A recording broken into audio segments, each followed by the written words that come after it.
Hello viewers, welcome to daily மூலிகை. இன்னைக்கு நம்ம சேனல்ல 5 மூலிகைகள் அடங்கிய மருந்து குழம்பு எப்படி செய்யுதுன்னு பார்க்கலாம். நம்மளுடைய மருந்து குழம்பு பார்த்தீங்கன்னா முற்றிலும் இயற்கையானது. இதற்கு தேவையான பொருட்கள் என்னன்னா முடக்கத்தான் கீரை, தூதுவிலை, முசுமுசுக்கை, கூப்பமேனி இலை, நாவருவி இலை, மிளகு, சீரகம், சுக்கு, பூண்டு, மஞ்சத்தூள். நம்ம எடுத்துருக்க சுக்கு பார்த்தீங்கன்னா ஃப்ரெண்ட்ஸ் நல்லா இடிச்சுட்டு அதை அப்புறம் மிக்சி ஜாரில் போட்டு அரைக்கணும். ஏன்னா நம்ம அப்படியே அரைச்சோன்னா அது ஒழுங்காக அரையாது. நம்மளுடைய டிஷ்க்கு நல்லெண்ணெய் மட்டும்தான் பயன்படுத்தணும். இதுக்கெலாம் இது ரொம்பவே நேச்சுரலானது. அதுக்கு எந்த ஒரு சைடு எஃபெக்டும் கிடையாது. இது எப்பப்பெல்லாம் எடுக்கலான்னு பார்த்தீங்கன்னா கிளைமேட் சேஞ்ச் ஆகும்போது நம்மளுக்கு சளி பிடிக்கிறதுக்கு நிறையவே வாய்ப்பு இருக்குது.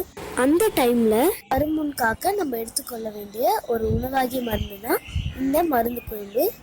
நம்ம மறந்து போன ஒரு மருந்தாகிய உணவு தான் இந்த மருந்து குழம்பு. இந்த மருந்து குழம்பு என்ன செய்யும்னு பார்த்தீங்கன்னா நம்ம உடம்புல இருக்க சளியை கரைச்சி அதை வெளியேற்றும்.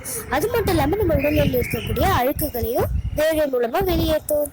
இவ்வளவு மகத்துவம் வாழ்ந்த இந்த குழம்பு எப்படி செய்யுதுன்னு பார்க்கலாம். ஃபர்ஸ்ட் ஒரு பேன்ல எண்ணெய் காஞ்சதும் அதுல மிளகு, சீரகம் சேர்த்துக்கலாம்.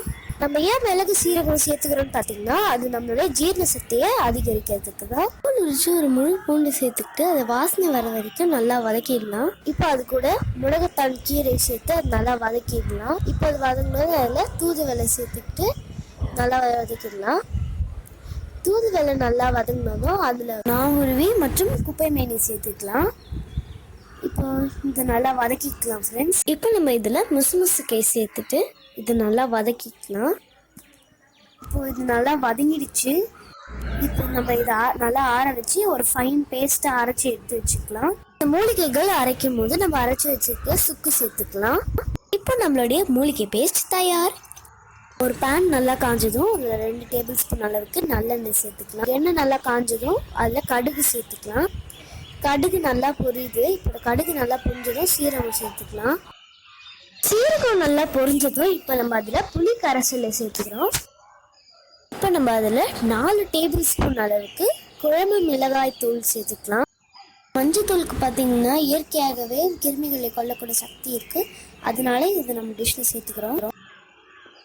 இப்போ காயெல்லாம் போட்டுக்கலாம். என்ன மாதிரி காய்னா கத்திரிக்காய், முருங்கைக்காய் போட்டுக்கிட்டு இப்போ அதில் கல்லுப்பு சேர்த்துக்கிறோம்.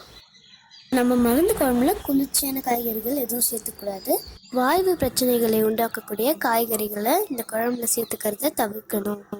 சுக்கு சேர்த்து அரைச்சி வச்சிருக்கிற மூலிகை பேஸ்ட்டை இப்போ இதில் சேர்த்துக்கலாம். இந்த மூலிகை பேஸ்ட்டு குழம்பு ஃபுல்லாக சேர்ற மாதிரி மிக்ஸ் பண்ணிக்கலாம். இது நல்லா கொதிச்சுட்ருக்கு.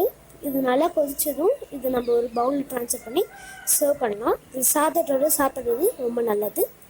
இப்போ நம்மளுடைய மருத்துவ குணங்கள் அடங்கிய மருந்து குழம்பு ரெடி. இப்போ நான் உங்களுக்கு மருந்து குழம்பு பற்றி சில டிப்ஸ் சொல்கிறேன். அந்த காலத்து மக்கள் மருந்து குழம்பு தான் எடுத்துக்கிட்டாங்க.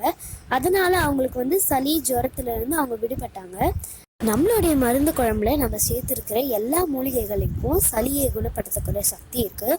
சளியை குணப்படுத்தக்கூடிய சக்தின்னு பார்த்தீங்கன்னா அது கம்ப்ளீட்டாக அதை கியூர் பண்ணாது.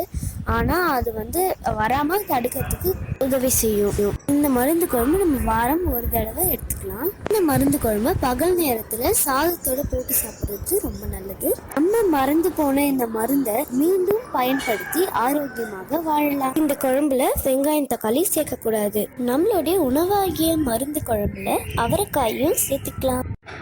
நம்ம சேனலை இன்னும் சப்ஸ்கிரைப் பண்ணாதவங்க சப்ஸ்கிரைப் பட்டனை பிரஸ் பண்ணி மறக்காம அந்த பெல் ஐக்கானை பிரஸ் பண்ணிடுங்க. தேங்க்யூ.